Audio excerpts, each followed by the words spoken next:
palobat na po itong telepono ko, pero nakita ko naman po may ilang percent pa naman enough to make a vlog. A very important vlog. Okay. Ito po ang napansin ko ngayon.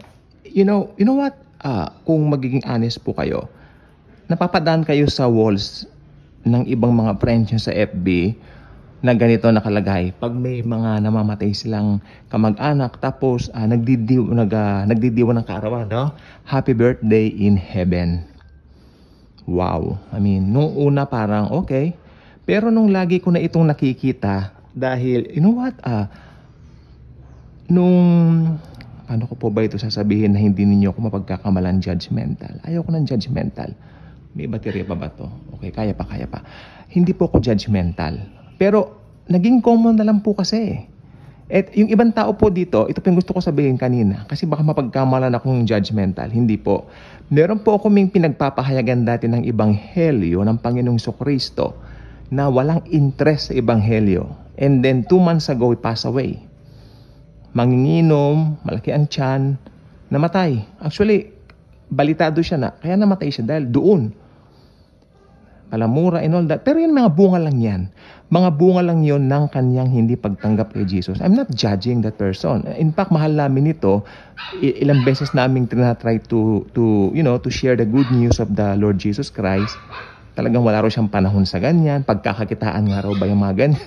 Yung mga tipong ganun ba?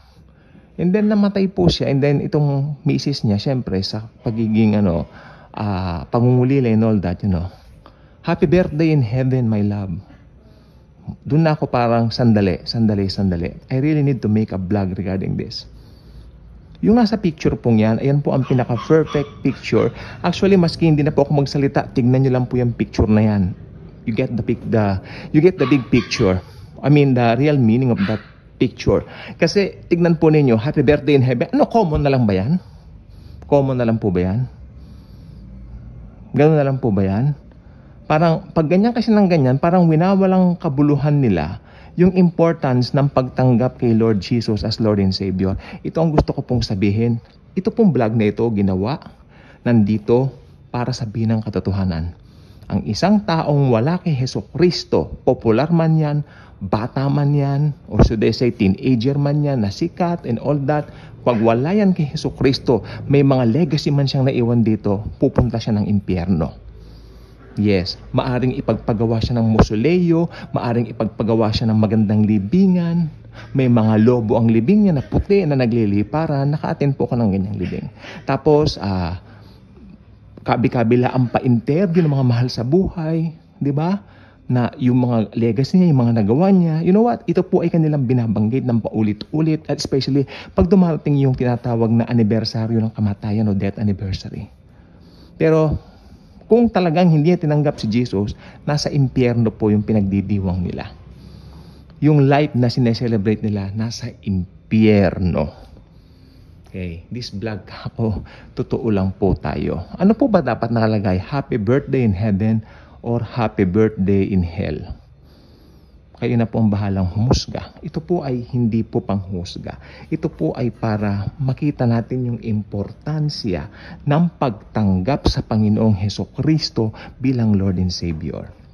I like this post na nakikita ko sa social media na ganito nakalagay. Yung bata, katabi niya yung kanyang lolo, sabi niya, at tatagalogin ko na lang po, Lolo, ano po ba ang purpose ng buhay? Sumagot yung matanda, ang purpose ng buhay, apo, ay ang makilala mo ang Panginoong Hesukristo. That's it.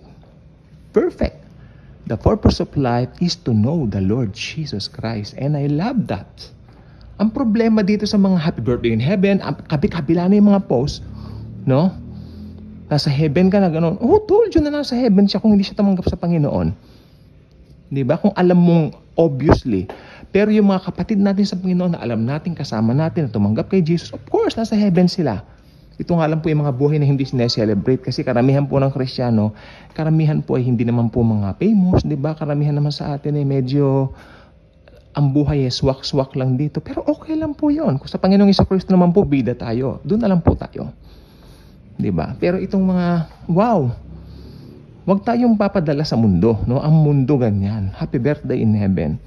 Really? Who told you they're in heaven? Sino nagsabi sa inyo? Tinanggap ba nila si Jesus? Pag tinanggap nila si Jesus at sigurado kayo doon, well, nasa heaven siya. But if you are not sure that they received the Lord Jesus Christ, I don't think so. Happy birthday in Hades. Kasi wala pa naman po yung tinatawag natin na eternal fire. Yung torment, yung place of torment na Gehenna, wala pa naman po yun. Ang buena mano po doon ay ang Antichrist at ang false prophet. May baterya pa ba to? O parang pahina na po kasi yung battery ko. But, okay. Yun lang po ano. So I hope you don't, don't, ang tawag dito, don't label me as, judgmental. Alam niyo tayong mga Kristiyano, talagang sasabihin, mga judgmental tayo. Yun po yun. If you're a Christian, at sinasabihin ka judgmental ka, it's fine. Kung sinasabihin kang you're judgmental, you're a Christian, okay, it's fine. Si Jesus Christ din po sinasabihan dati ng ganyan. Kung ano mga binabato sa Panginoong Hesukristo noong araw. Hindi po ba? Kung ang Panginoong Hesukristo ginanyan, gaganyan din tayo. Gaganyan din tayo.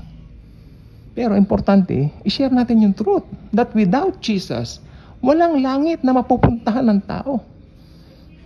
Hindi ba? Kaya sila, sa langit, wala ang beer, kaya sa hell sila.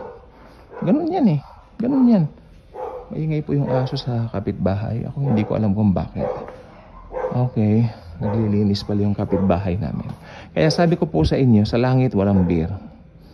Kaya ayan. Hell sila. Ito pong pagsasabi ng truth, isa pong pinakamaganda. Ang sabi nga po ni Jesus Christ, ni Lord Jesus Christ, I am the way, the truth, and the life. No one cometh to the Father but by me. At sa panahon ngayon, ito pong gusto ko sabihin. May mga aso po, pasensya na po. Itong gusto ko sabihin, dahil popular yung namatay, dahil ganun yung famous yung namatay, you know what? Ito ay, anong tawag doon? Philanthropy yung namatay. Parang binabaliwala nila yung importansya ng pagtanggap sa Panginoong Hesukristo. At yun ang hindi ko palalagpasin. No? Kahit sino ka pa,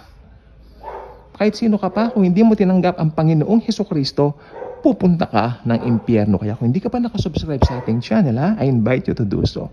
Click mo ang notification bell, share this video, share the wonderful love and grace of the Savior, the Lord Jesus Christ Himself.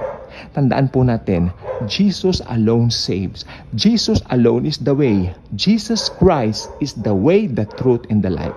Thank you. And as always and forever, Jesus truly loves us all.